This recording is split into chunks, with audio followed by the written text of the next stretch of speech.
नमस्कार, मैं कंचन वर्मा कलम की खनक के माध्यम से आज आप सबके समक्ष अपना यह यात्रा विवरण लेकर प्रस्तुत हुई हूँ।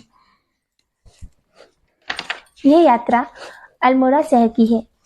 अल्मोड़ा शहर में की खूबसूरत वादियों में वहाँ गोलू जी महाराज का मंदिर अद्वितीय एवं अत्यंत ही सुंदर है। आज फरवरी के महीने में अंतिम सप्ताह में अचानक यात्रा का मन बन गया। परिवार के सदस्य कहीं घुमाने की जिद कर रहे थे। बातों ही बातों में यात्रा की तैयारी शुरू कर दी, यह सोचकर कि सर्दी कम है, गर्म कपड़े कम रखे थे। अगली सुबह हम लोग जल्दी ही नैनीताल के लिए रवाना हो गए। सफर लंबा था। गाड़ी रुकते रुकाते खाते पीते शाम को 6 बजे नैनीताल पहुंची। वहां कोई भी होटल खाली नहीं था। इस कारण हम लोगों को रुकने के लिए भीमताल जाना पड़ा। सबसे पहले जब हम लोग नैनीताल पहुंचे तो वहां पर गाड़ी के अंदर इतनी सर्दी नहीं लग रही थी, लेकिन बाहर निकलते ही सर्दी से बुरा हाल हो गया। आनंद फानन में वहां गर्म कपड़ों की खरीदारी की। बाजार बंद होने का समय हो गया था। हम लोग नैनीताल में रूम न मिलने के कारण भीमताल में पहुंचे। अगली सुबह वहां से अल्मोड़ा के लिए रवाना हुए। वहां के प्रसिद्ध देवी स्थान चितई मंदिर पहुंचे।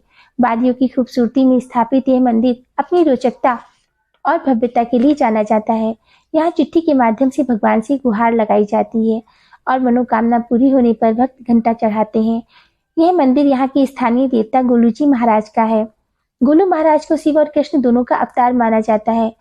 इस मंदिर की मान्यता केवल देश में ही नहीं बल्कि विदेशों में भी गोलू देवता के भक्तजन इस मंदिर में पूजा अर्चना एवं न्याय मांगने आते हैं। मंदिर की ओर जाते चौड़े गलियारे में दोनों ओर विभिन्न आकारों की असंख्य पीतल की घंटियां लटकी हुई नजर आ जाएंगी।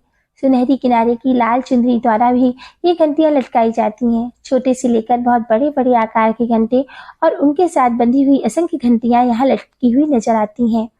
गर्भगृह के भीतर गोलू देवता की प्रतिमा है, जिसमें गोलू देव जी एक श्वेत अश्व पर सवार हैं तथा हाथों में धनुष बाण धारण किए हुए हैं। भक्तजन यहाँ देवता के समक्ष नतमस्तक होकर अपनी इच्छा पूर्ति की प्रार्थना करते हैं और इच्छा पूर्ति होने पर घंटी चढ़ाते हैं। यहाँ मान्यता है कि यदि कोई नवविवाहित जोड़ा आकर गोलू जी महाराज के दर्शन करता है तो उसका साथ 7 जन्म तक बना रहता है। चितई गोलू जी की देवता की कहानी के अनुसार न्याय के देवता गोलू जी महाराज की माता कलिका और राजा झाल राय की रानी थी। जब गोलू जी महाराज का जन्म हुआ तो अन्य रानियों ने ईर्ष्यावश उनके स्थान पर कलिका के समक्ष एक पत्थर रख दिया था और महाराज को बताया कि उनके यहाँ एक पत्थर का जन्म हुआ है, जिससे राजा काफी नाराज हो गए थे। एक मछुआरे ने गोलू जी महाराज के प्राणों की रक्षा की थी। 8 वर्ष की आयु के पश्चात एक दिवस वे लकड़ी के अश्व पर सवार होकर वापस लौटे।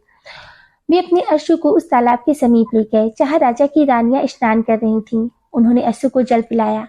रानियां उन पर हंसने लगीं। तब गोलू जी महाराज ने कहा, यदि कोई स्त्री एक पत्थर को जन्म दे सकती है तो एक लकड़ी का अश्व भी पानी पी सकता है और उसकी सवारी की जा सकती है। राजा को जब अपनी रानियों के कुकर्मों का पता चला तब उन्होंने उन्हें कड़ा दंड दिया। राजा ने गोलू महाराज को राजा बना दिया। समय के साथ गोलू महाराज अपने न्याय और आचरण के लिए लोकप्रिय होने लगे तथा गोलू देवता के रूप में सदा के लिए अमर हो गए। इनके मंदिर में आज भी लोग न्याय के लिए चिट्ठी लिखकर प्रार्थना करते हैं और मंदिर परिसर में घंटियों के साथ असंख्य घंटियों में चिट्ठियां लटकी हुई हैं। गोलू जी महाराज के दर्शन के पश्चात हमारा अगला पड़ाव जागेश्वर धाम का था, जो अल्मोड़ा से करीब 3 घंटे की दूरी पर है। आगे हमारी यात्रा जारी थी। जिसके विषय में हम आपको अगले अंक में बताएंगे। धन्यवाद। सादर नमस्कार।